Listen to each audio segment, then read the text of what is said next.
आमचे कसले जितेंद्र आव्हाड, त्यांच्या मतदारसंघामध्ये 30,601 दुबार मुस्लिम मतदारसंघ, 30,000.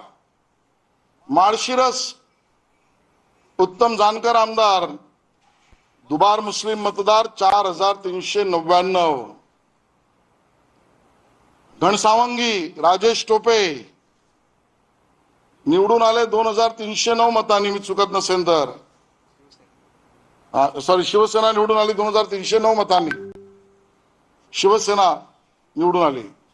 आणि मुस्लिम दुबार मतदार 11,751. काय करायचं? दुबारची यादी तुम्हाला केवळ एकाच चष्म्यातून दिसते का? राज ठाकरेजी, उद्धव ठाकरेजी, तुमच्या चष्म्याचा रंग आता हिरवाच झालाय. लातूर शहर अमित देशमुख, दुबार मुस्लिम मतदार 20,613. धारावीतल्या ज्योतिताई गायकवाड, दुबार मुस्लिम मतदारसंघ 10,000 मतदार, 10,689. मुंबादेवीत आमचे अमीन पटेल, दुबार मुस्लिम मत 11,126. काय करायचं या मतदारसंघाची यादी किती वाचू?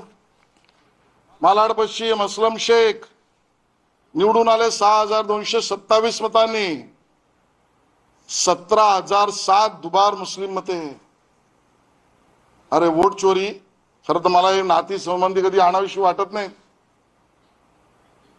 भाजपचा उमेदवार होता, कार्यकर्ता, आमचा प्रमुख नेता आहे, माझा भाऊ पण आहे. मी निवडून आणला असता ना वोट चोरी असती तर. 6,200 पराभव झालाय. आणि दुबार मुस्लिम आहेत 17,007. परभणी राहुल पाटील 13,313